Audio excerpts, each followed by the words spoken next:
우선 초대해 주셔서 감사합니다. 소개받은 김혜령이고요. 저는 이화여대에서 올해로 14년째 강사까지 하면 15년째 일하고 있습니다. 교양대학에서 인성교육을 담당하고 있고요. 올해로 3년째 학교 교목으로도 발령받아서 같이 보직으로 일하고 있습니다. 우선 제가 죽을 때까지 유쾌하게라는 책을 썼는데 사전에 질문 주신 분들 중에서 아마 책을 읽기 전에 질문을 주신 건데 같은데요. 어떻게 유쾌하냐 이런 질문, 유쾌한 마음을 어떻게 유지하냐, 평정심을 어떻게 유지하냐 이런 질문을 많이 주셨는데요. 박 목사님 말씀하셨듯이 쉽지는 않은 일입니다. 유쾌하지 않지만 제가 배웠던 것, 그리고 믿는 것, 이런 것 관점에서 접근했을 때 많은 것들이 해석되고 이해되는 것들이 이제 있었어요. 그리고 다시 살아갈 수 있는 힘을 얻게 되더라고요. 이제 그런 점을 이 책을 통해 이제 나누고 싶었습니다. 사실은 이 책은 아버지도 살고 저도 살기 위해 쓴 생존의 해석학이다라고 말씀드리고 싶어요. 요전에도 이제 프랑스에서 공부했다는 얘기가 좀 나왔지만 프랑스에서 저는 주로 레비나스나 리케르 같은 철학자들을 많이 이제 접했는데 특별히 리케르는 해석학자로 유명합니다. 저는 그 신학이라는 것이 삶을 이해하는 자기 고백이자 또한 세상에 대한 이해이고 그것들은 매번 이렇게 새롭게 타자의 삶과 또 읽는 책들과 성서와 이런 것들을 통해 자신의 삶을 해석해 나가면서 확장된다고 이해하고 있거든요. 그래서 저는 신학도 그것과 크게 다르지 않다고 생각했어요. 그래서 사실은 이제 치매 가족이 쓴 수기 이런 것들은 굉장히 많은데요. 그런 것을 이제 쓰기 위한 목적은 아니었고 아버지랑 더불어 살면서 아무래도 이제 배운 게 신학이다 보니까 신학적인 언어로 이런 건 이런 뜻이구나, 이런 의미가 있구나 하고 이렇게 생기더라고요. 근데 그거를 이해하게 되면 제가 아버지를 바라보는 눈이 훨씬 더 따뜻해지거나 혹은 또 견디는 힘도 더 많이 생기거나 이런 어떻게 삶의 효용성 이런 것들을 이제 깨닫게 됐습니다. 기본적으로 신학은 한국교회에서 문화 이제 특히 신학자로서는 제가 좀 슬플 적이 많은데요. 신학을 이제 단순히 목회자가 되는 과정에 3년 동안만 거치면 되는 그런 학문으로 여기거나 혹은 그래서 나중에 목회 현장에서 말씀을 전하는 일에 신학이 실제로 크게 도움이 안 된다는 그런 목회자들의 피드백을 받을 때 좀 자존심도 상하고 속상하기도 하고 이제 그랬는데요. 이제 그런 의미에서 신학이 사실은 우리의 삶을 이해하고 또 삶을 살아가는데 신학적 해석하기 굉장히 큰 힘이 된다라는 것을 좀 공유해보고 싶었습니다. 이 제목은 일종의 패러디라고 할 수 있는데요. 폴 리케르의 비방 주스카 라 모르라는 책이 있습니다. 죽을 때까지 살아가기 이런 제목을 가지고 있는 책인데 이 책은 기본적으로 하이데거와 같은 그 시대의 그 약간 선배인 철학자가 죽음의 문제에 몰두했는데 사실 하이데거가 받는 가장 큰 비판이 뭐냐면 죽음의 문제에 몰두한 나머지 2차 대전 전후의 인간의 비극에 대한 윤리적 책임을 이제 방기했다는 그런 비판을 하이데거가 가장 많이 받거든요. 그 원인을 레비나스나 리케 같은 사람은 죽음보다 앞서 있는 삶의 지속성, 삶의 가치에 대해 오히려 말하지 않았기 때문에 삶을 이야기해야 우리가 같이 더불어 사는 윤리도 말할 수 있다, 라고 보거든요. 그래서 죽는 것도 이 사람 폴리케르에게는 굉장히 중요한 철학적 질문이었지만 죽기 전까지 어떻게 살아갈 것인가, 특별히 어떻게 더불어 살아갈 수 있도록 우리 사회를 만들 것인가, 이런 정치사회적 윤리학이 이 사람에게 굉장히 중요했습니다. 그래서 저는 이 제목을 우선 이제 가지고 왔는데, 이거보다는 사실 좀 유쾌하다는 말을 좀 보태고 싶었어요. 근데 이제 즐겁다는 의미도 있지만, 사실은 맨 마지막에 이제 대소변 실수하고 관련해서도 얘기하겠지만, 이제, 기저귀를 갈았을 때 그 상쾌함? 유쾌함? 이런 것들도 사실 이제 염두에 둔 단어다라고 생각하시면 좋을 것 같아요. 말씀, 박 목사님께서 말씀해 주셨듯이 제 첫 번째 책이 이겁니다. 이 책도 사실은 제가 대학에서 가르치면서 제가 30분이 좀 길지 않아서 빨리 말씀드리고 있는데 전달이 되고 있나요? 속도가? 예, 저 속도 좋고요. 조금 더 쓰셔도 됩니다. 예, 우리 알겠습니다. 여자 말 네, 들으러 온 거니까. 예. 네. 제가 조금 학교에서 편하게 하셔도 되겠습니다. 예, 네, 예. 10년 동안 저희 학교가 이제 아무래도 미션 스쿨이다 보니까 인성교육에서 나눔을 어떻게 할 것인가, 나눔을 하자, 이런 교육을 합니다. 근데, 나눔을 바로 가르치면, 글쎄요, 기독교인, 이웃사랑을 많이 들은 기독교인을 제외하고, 굉장히 비기독교인들이 저항이 굉장히 심합니다. 특별히 그걸 기독교인이 나눔, 이웃사랑을 전하면 이미 벌써 기독교에 대한 반감이 우리 사회에 짙었기 때문에 학생들에게 굉장히 피상적으로 들릴 뿐만 아니라 또한 저의 인격과 상관없이 위선적으로 들릴 수 있습니다. 저한테는 그게 굉장히 고민이었고요. 근데 제가 그 문제를 이제 어떻게 분석했냐면 한국 교회가 이제 사랑은 굉장히 강조하는데 정의에 대한 이야기는 거의 하지 않거나 어, 그걸 대립적인 가치로 이제 보는데요. 제가 폴 리게르한테서 잘 배운 것은 사랑과 정의는 서로 대립되는 것이 아니라 사랑은 정의를 통해, 정의로운 제도를 통해 실현되고 정의로운 제도는 사랑을 통해 확장된다, 커간다. 이거를 배웠거든요. 그래서 그런 것들을 담아서 우리 일반 비기독교인 학생들과 또한 기독교 시민사회에 제가 하고 싶은 말들을 좀 한 책이다라고 볼 수 있습니다. 이 책이 사실은 제 두 번째 책하고 이론적인 베이스가 되는 책입니다. 이 책에서 기독교인의 이웃사랑이 매우 중요하지만 오히려 기독교인의 이웃사랑이 현대적인 관점에선 비판을 받는 것이 기독교인들이 사실은 그 사랑이 내 마음은 그렇지 않더라도 받아들이는 상황에 따라서 혹은 또 우리가 이해하지 못해서 실제로 현대사회에서는 그것이 시혜적으로 나타나는 경우가 많습니다. 안타깝게도 사랑이 시혜적인 형태로 이제 각인이 되면 현실적으로는 이게 어떤 선교적 가치도 없고 또 이웃사랑의 본질도 깨어진다. 그래서 이 책에서는 우리의 사랑이 시혜적이 되지 않도록 어떻게 노력해야 될 것인가에 대한 이야기를 굉장히 많이 했고요. 방법으로는 주로 이웃사랑의 대상자로 지목되었던 사람들, 병자들, 장애인들, 어떤 가난한 사람들, 이런 사람들의 관점에서 도움을 받는 것, 나눔을 받는 것을 바라봐야 된다라는 이야기를 했습니다. 더구나 이제 포스트 모던한 사회에서 다양한 소수자 집단들이 자기의 권리를 이제 주장하고 있고, 특별히 최근에는 환자들이 질병권, 아플 권리 이러한 개념들이 지금 사회과학에서 굉장히 각광받는 개념이고요. 또한 장애학도 아주 핫한 학문입니다. 그러니까 기존에 도움의 대상으로 이렇게 지목되었던 사람들이 그 도움에 대해서 사회적으로 질문을 하고 도움받은, 그 나눔은 사실은 굉장히 주는 사람에 달려 있거든요. 근데 나눔을 이제 권리 차원으로, 사회 정의 차원으로 이제 주장하는 새로운 집단들, 소수자 집단들이 이제 나타나게 됐습니다. 또 페미니즘도 사실 그러한 종류의 한 분파인데요.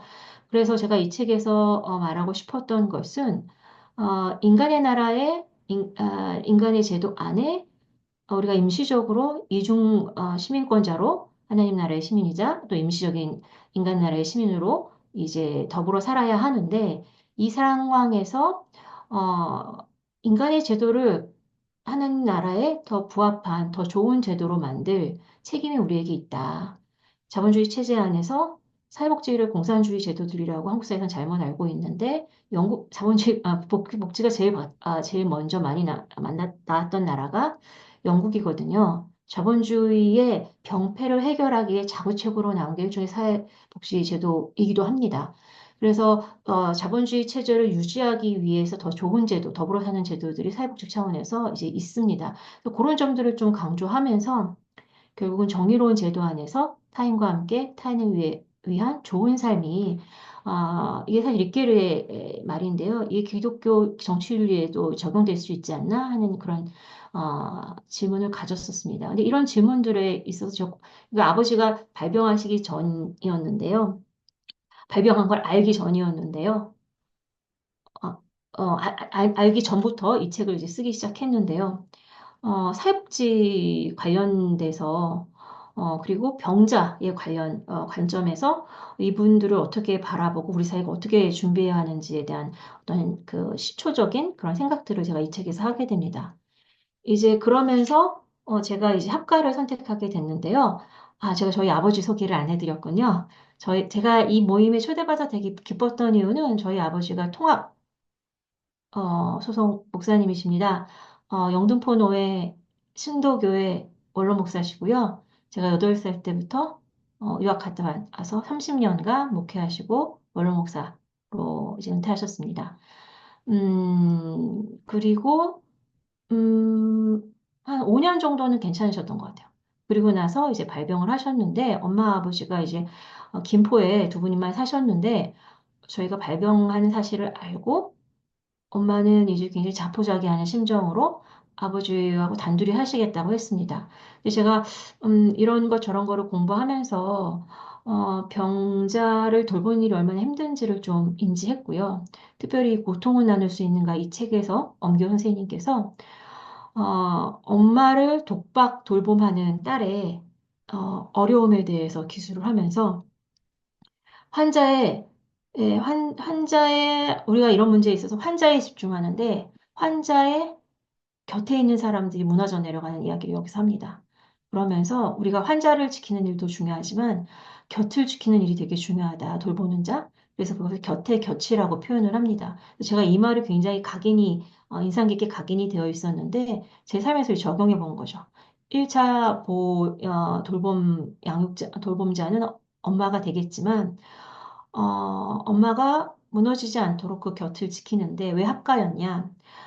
음, 뭐, 같은 아파트 라인이어도 나쁘진 않겠죠. 근데 치매 환자의 같은 경우는 24시간 돌발적인 상황이 이제 발생할 수 있고요. 무엇보다도 치매 환자의 어려운 점은 뭐냐면 신체적으로도 어렵지만 정신적으로, 언어적으로 굉장히 어렵습니다. 아주 갓난아기 엄마들이 그 우울증이 많이 걸리는 것은 아이를 너무 사랑하지만 언어적으로 상호 소통하기에는 한계가 이제 있습니다. 인격적인 어떤 상대성이 있는 존재와 우리가 언어를 교환하게 되는데 아기랑도 말하지만 성인이랑도 말해야 될 필요가 있습니다. 엄마가. 그런데 치매 환자는 이제 아이가 되는 과정이거든요. 그 과정에서 성인과 대화하는 어떤 그런 기회들, 어떤 삶의 일상의 기회들 이런 것들을 그 치매 돌봄자들이 잃어버리게 됩니다. 그래서 저는 사실은 그런 의미의 사과가 이제 필요하다고 생각했고 가족의 반대도 있었지만 어떻게 설득해서 같이 합가하게 되었습니다. 합가한 이후로 제가 주로 하는 일은 살림은 엄마가 더 많이 하시고요. 거의 하시고요. 저는 산책을 많이 합니다. 어저께도 아버지랑 제가 여의도 근처에 사는데 국회 그 벚꽃길을 아버지랑 한 시간 정도 걸었습니다. 강아지 이렇게 데리고 나갈 때도 있고요. 단둘이 나갈 때도 있습니다. 음, 그런데 이제 왜냐하면 이 치매병이 1차적으로 신체가 건강한 치매 환자들은 집 밖을 나가려고 하고 그래서 많이 잊어버리게 되는데요. 그러니까 처음엔 이 못 나가게 하는 일이 되게 힘든 일입니다. 이게 제일 고통스럽습니다. 어딜 나갈지 모르고 어떤 사고를 당할지 모르니까. 그래서 그 에너지를 이제 풀어줘야 되겠다라는 마음을 먹고 제가 아버지와 시간을 될 때마다 이제 많이 걸었는데요. 이제 걷다 보니 이 걸음이 무슨 의미인가라는 생각을 하게 됐습니다. 제가 이제 아버지와 그때 굉장히 힘들었을 때 아버지 갈 곳도 없으면서 왜 그렇게 자꾸 나가려고 하느냐. 저희 아버지가 이제 저희가 당산동인데 당산역으로 가서 이렇게 한강공원을 갔다 오시거나 저희 집 주변에 영등포 노예가 있습니다. 이 영등포 노예 가서 목사님들 많이 이제 가서 이제 아직 기억이 좀 남아 계셨을 때 가서 인사하고 오시고 가서 좀 이렇게 뭐 끼어들고 오시고 그러면 그 교회 영등포 노예 목사님들께서 총무 목사님께서 굉장히 또 친절하게 또 대꾸해 주시고 그렇게 갔다 오시는 일이 이제 아버지의 일이었어요. 너무 미안했기 때문에 제가 이제 이런 말 했던 것이죠. 그런데 제가 박사학위 논문에서 가스통 바슐라라는 프랑스 철학자의 이야기를 인용했었는데 가스통 바슐라가 이 사람도 하이데거에 반대해서 인간에게 집이 무엇이냐라고 말했을 때 이제 하이데거 같은 경우는 집은 거주 도구거든요. 그런데 가시통 바슐라는 인간은 집을 통해 이제 인간다움이 구축하게 되는데 인간은 집과 세상을 계속 변증법적으로 순환하면서 그러니까 왔다 갔다 하면서 인간의 존재다움을 이제 찾는다는 거예요. 그러니까 세계 내에 기초되는 것이 아니라 집과 세계를 번갈아 가면서 사는 존재로 설명을 한 것이죠. 근데 제가 이게 탁 걷다가 딱 이게 딱 떠오른 거예요. 그럼 제가 뭘 깨달았냐면 아버지가 나가는 이유는 인간이기 때문에 나간다라는 걸 알게 됐어요. 그러니까 쓸데없어서 나가는 게 아니라 나가는 것 자체가 인간이기 때문에 나가고 싶고 또 나가면 또 빨리 들어가자고 하시거든요. 들어가고 싶고. 다만 이 기능이 좀 망가지는 것. 나가면 길을 못 찾는 것. 언제 나갔다 들어와야 될지 그 기능이 좀 망가진 것일 뿐이지 기본적으로 나가고 들어오고 싶은 이 욕망을 저희 아버지는 실행하고 계시다. 그러니까 저한테는 이게 유레카와 같이 아버지를 인간다운 그다음 자체로 접근하게 되는 어떤 인식론적 혁명의 경험이 되었습니다. 이러면서 저희 남편과 아이와 부모님 모시고 웬만한 곳은 많이 이게 여행을 다니려고 합니다. 그래서 강원도에 웬만한 곳은 다 다녔던 것 같고요. 제주도도 갔었습니다. 최근에는 이제 못 다닙니다. 왜냐하면 이제 아버지가 집 밖에 이제 아, 함부로 이제 마음대로 나가셔서 사라지는 경우들이 이제 있었기 때문에 저희가 양방향 도어락을 설치를 했어요. 그래서 카드가 없으면 못 나갑니다. 그래서 이제 저희가 여행 가는 곳에 그런 시스템이 없기 때문에 이제 어, 집 밖에서 잘 수는 없는데요. 여행이 평안한 건 아닙니다. 저희가 제주도 갔을 때, 해안에서 이제 파라솔하고 뭐, 평상하고 한 10몇만 원, 20만 원 주고 빌렸는데, 한 곳에 오래 계시지 못하거든요. 20분 만에, 30분 만에 철수하고, 그래서 이제 메뚜기처럼 이렇게 여행을 다닙니다. 이 아버지의 의지에 따라. 근데 그래도 그게 굉장히 중요하구나. 또 여기 다 목사님들 다 아시겠지만, 여름 피크 때 담임 목사가 못 쉬지 않습니까? 저희 아버지도 마찬가지였고요. 여름 휴가 제대로 한번 안 갔는데 그 덕분에 잘 이제 다니고 있습니다. 이번엔 이제 저와 아버지와 엄마가 춘천행을 타고 춘천에 갔었습니다. 근데 그날도 저희가 용산에서 전철을 탔는데 청량리부터 내리자고 하시더라고요. 정말로 괴로웠습니다. 근데 어쨌거나 이렇게 저렇게 막 꼬셔가지고 아버지를 이제 춘천까지 모셨는데 춘천에서도 이제 여러 군데로 이제 여행을 하는데 거의 한 군데에 5분 이상을 머물지 못해요. 음? 요거는 춘천에 이제 사막산이라는 곳에 케이블카가 멋있게 만들어졌더라고요. 저 비쌉니다. 세 명이 올라가려면 그래도 10만 원 조금 못 됩니다. 근데 어쨌거나 마음 먹고 올라갔는데요. 저기서 한 일은 정말 이 사진 한 장 찍은 것밖에 없었어요. 바로 내려왔습니다. 그러면서 이제 빨리 가자고 조르셔가지고 열차 시간을 바꿨는데요. 근데 그때 제가 썼던 페이스북에 메시지입니다. 그냥 하루 잘 보내기, 그것이 목표. 열차에서 닭갈비집에서 케이블카 안에서 자꾸 집에 가자는 아버지를 가진 방법을 동원하여 시간을 조금이라도 잡기, 더 보내기. 돌아오는 열차 아, 성공. 그래서 치매 환자와 더불어 사는 마음가짐이라고 보시면 좋을 것 같습니다. 그다음에 두 번째 제가 아버지랑 이제 같이 살게 되면서 정말 중요하게 깨달은 것이 뭐냐면 집에서 어머니 혼자 케어하시는 게 이제 어려워지면서 이게 낮에 보호하는 데이케어 센터를 누가 소개해 줬습니다. 근데 제가 사실은 처음에는 굉장히 거만한 마음으로 제 머릿속에 데이케어 센터나 요양원에 가시는 분들은 정말 휠체어 타고 다니셔가지고 그냥 아무 말씀도 못 하시는 그런 노인분들이라고 생각했어요. 근데 저희 아버지는 기억력만 없으시지 저 당시만 해도 신체 건강하셨거든요. 그래서 거기 다니실 수 있을까? 또 더구나 난 수십 년 목회하면 난 가르치는 일만 했는데 근데 어쨌거나 너무 힘드니까 문을 두드리게 되더라고요. 그래서 문을 뚫어서 갔는데 제가 거기서 너무 놀라웠던 건 뭐냐면 아버지가 저희하고 있을 때는 이게 이 친밀한 관계이기 때문에 이제 본인이 괴로우실 때는 짜증도 굉장히 많이 내십니다. 그냥 사적인 관계죠. 근데 여기 가니까 아버지가 본인을 사회인으로서 인지하시더라고요. 그래서 거기 음, 선생님들, 요양보호사들, 사회복지사 그분들에게 인사하고 다른 자기보다 좀 더 안 좋으신 분들을 돕고 이러는 태도가 마치 제가 그 악수도 굉장히 왜 목사님들 그 예배 끝나고 성도님들하고 문 앞에서 인사하시던 딱 그 자세로 딱 이렇게 인사를 하시더라고요. 제가 그때 굉장히 반성했던 것이 뭐냐면 이제 아버지는 이제 공적인 생활이 끝났다. 이제 사적으로 우리 집에서 우리랑만 사셔야 하고 우리의 보호 아래 있어야 된다고 생각했어요. 그런데 이 데이케어를 다니면서 아니구나. 아버지는 여전히 인간이라는 걸 제가 아까 바슈라를 통해 깨달았다면 여전히 아버지는 사회적 존재구나. 집이라는 아주 작은 사회 말고 더 큰 사회에서 아버지는 사회적 존재로서 자신을 타인 앞에 세울 수 있구나 하는 것들을 이제 깨달았습니다. 사실 교회가 그 일을 해주면 제일 좋겠죠. 우리 교회가 아직 그 준비는 안 되어 있습니다. 이 사진을 보시면요. 저희 데이케어 센터가 좀 좋아요. 최근에 알게 됐는데, 그, 목사님이 운영하셨더라고. 과거에 목사님이셨던 분이, 저희가 참 복이 많은 것 같아요. 여기 보시면 제가 어떻게 생활하실까 너무 걱정했었거든요. 그런데 이렇게 운동도 하시고요. 저렇게 재밌는 게임도 하시고, 산책도 하시고, 대화도 하십니다. 제가 아버지랑 집에서 좀 인지 발달도 시키고 운동도 시키드리려고 별의별 저도 테니스, 배드민턴 쳐봤고요. 저런 어린아이들 기계 사봐서 다 해봤는데요. 오래 못합니다. 저도 짜증이 나지만 아버지는 제 말 딸인지 알아듣지 않으세요.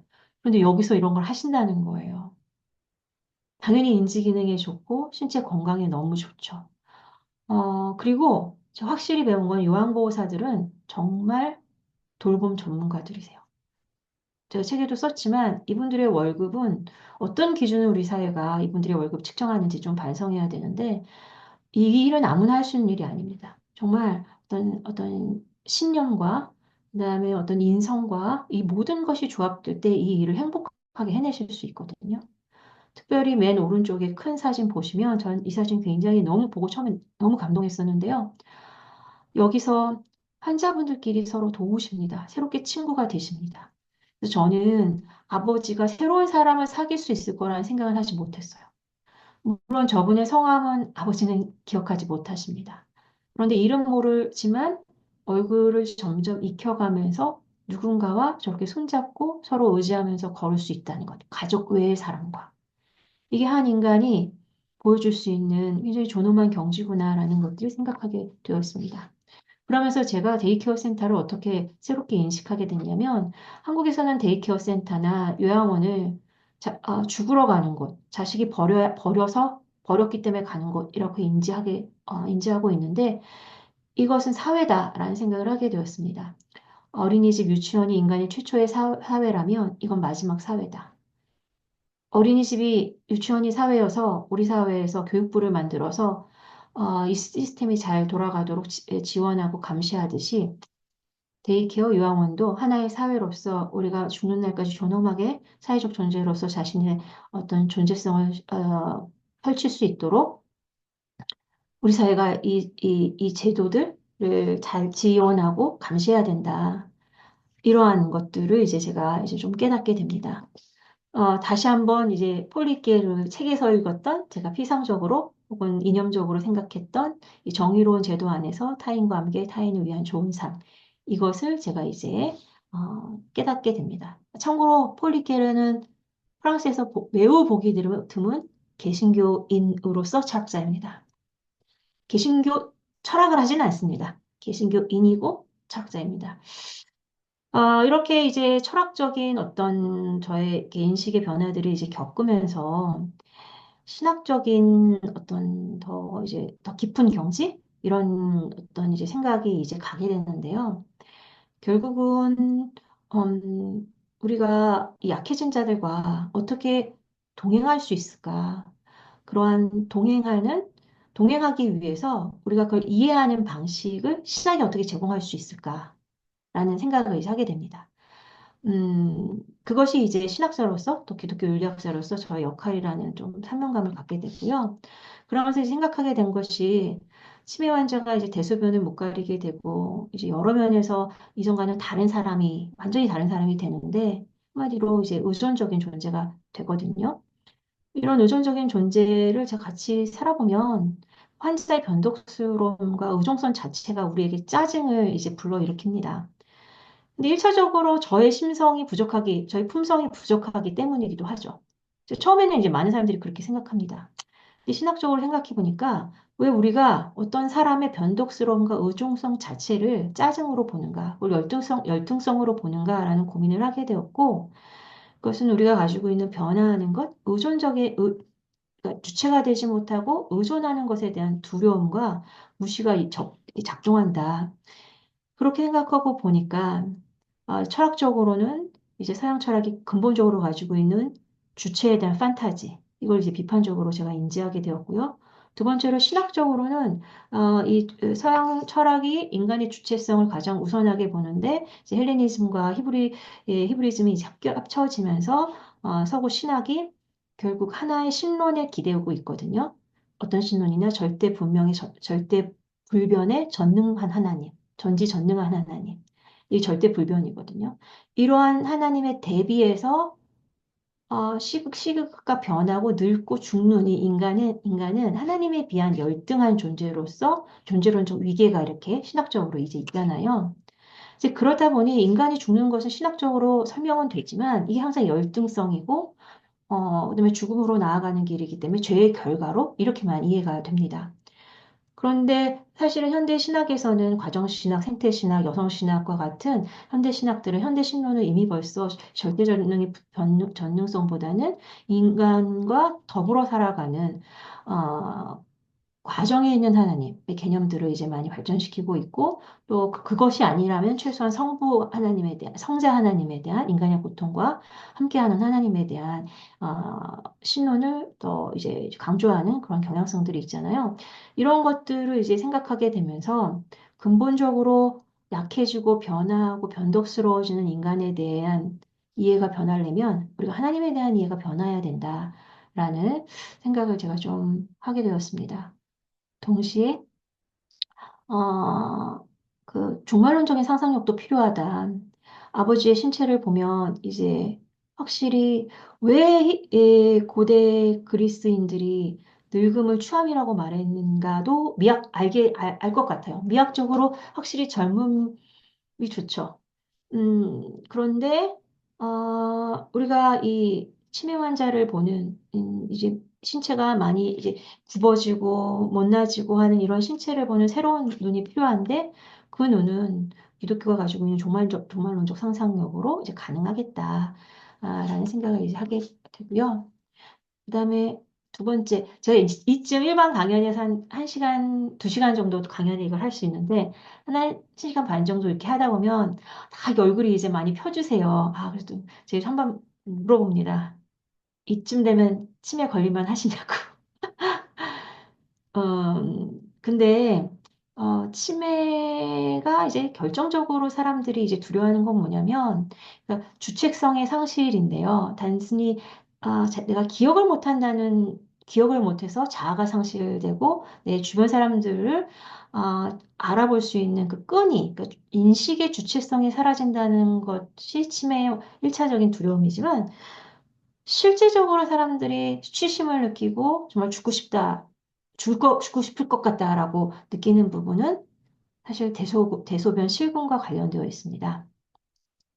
그리고 우리 사회에서는 이걸 벽에 똥칠할 때까지라는 말로 너무나 오랫동안 이것을 언어화해서 표현했기 때문에 그런 공포들이 있죠.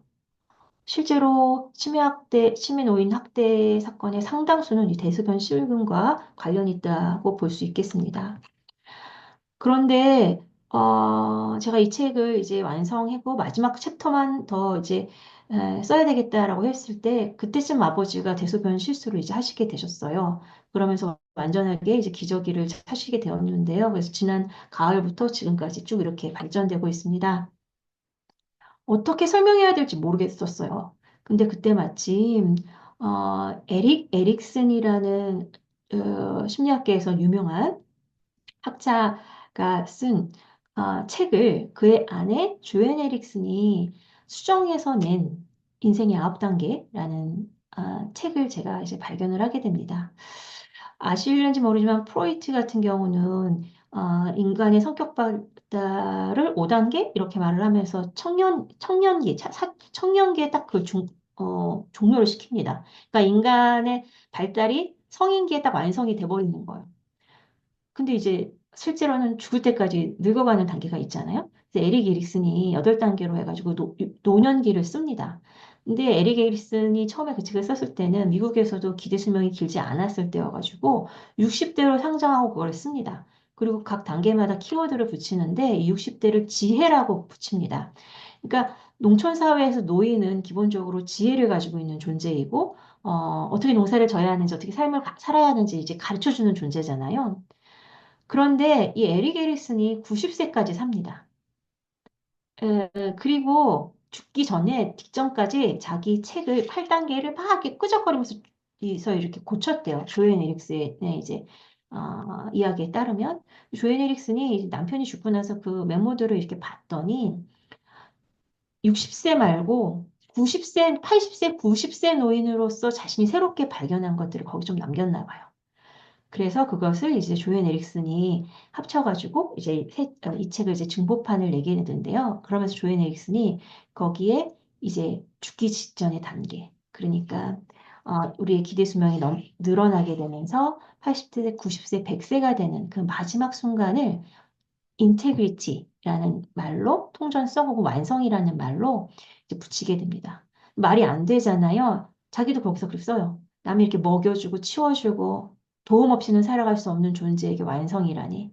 이거 서양 기본적인 철학과 신학의 관점에서는 주체성을 상실한 존재이기 때문에 이건 비극적 존재이고 인간답지 않은 존재이거든요. 완전히 실패이죠. 근데 이걸 어떻게 인테그리티라고 부르냐. 여기서 이제 중간에 태그라는 단어가 이제 터치라는 단어 어원이 같다는 걸 이 사람이 이제 강조하면서 이 완성은 접촉으로 완성되는 것이다. 이렇게 말합니다. 그러니까 노인의 단계에서 타인의 도움을 받는 단계, 접촉을 당하는 단계에 대한 그것이 완성에 굉장히 중요하고, 그래서 접촉당하는 것에 대한 어떤 너그러움, 즐거움 이런 것들을 이 책 마지막에 이 책에서 설명을 합니다. 그러면 제가 이제 알게 된 것은 사실은 우리가 태어나면 엄마와 제일 양육자에게 완전한 접촉의 수동성의 상태가 되잖아. 상태로 태어나고, 그리고 몇 년을 살잖아요. 그러면서 다 잊어버리고 능동성으로 삽니다. 꽤 오랫동안. 근데 우리가 심장마비를 죽지 않는다면 어느 순간은 아플 것이고, 어느 때는 죽을 때까지 침대에 누워 있을 겁니다. 그때는 결국 누군가의 돌봄을 받게 될 텐데, 이 단계는 수치스러운 게 아니라는 거예요. 사실은 수치심은 심리학 발달에서 학문기에 생기는 첫 번째 도덕감이거든요. 프로이트에 가면. 그러니까 학문기를, 그러니까 똥과 오줌을 제대로 그, 통제하지 못했을 때 인간이 처음으로 느낀 도덕감정, 바로 수치심입니다. 그러니까 우리가 대소변을 못 가리는 노인이가 되면 저희 아버지도 굉장히 수치스러워하세요. 근데 이 수치심이라는 것이 사실은 접촉의 수동성에 대해서 우리가 늘 부정적으로 보았던 어떤 이런 인식이 너무 강력하게 서구 근대의 인식이 강력하게 남아있기 때문이 아닌가라는 이제 생각을 제가 하게 됩니다. 그러면서 어떻게 접촉할 것인가의 문제가 우리에게 사회 공동체적으로 남겨졌다라는 거죠. 제가 단순히 김혜령이라는 효녀가 김종용 아버지를 잘 모시는 거는 개인의 문제는 아닙니다. 저는 되게 운이 좋았습니다. 저는 교수여서 방학도 있고요. 그리고 엄마 아버지 재산과 제 재산을 합쳐서 그래도 서울에서 집을 구할 수 있었고요. 음, 어, 그리고 너무 감사하게도 통합교회는 연금이 있습니다. 되게 중요합니다. 그래서 저희 어머니 아버지가 경제적으로 어느 정도 여유가 있으셨고요. 저희에게 전적으로 경제적으로 의존하지 않은 상태에서 합가가 가능했다는 것이죠. 사실은 그게 국가의 제도인지 아니면 교회의 제도인지 혹은 사회적 제도인지 어떤 우리가 이 공동체의 제도에 기대서 제가 우리 가족과 더불어 사는 것이거든요.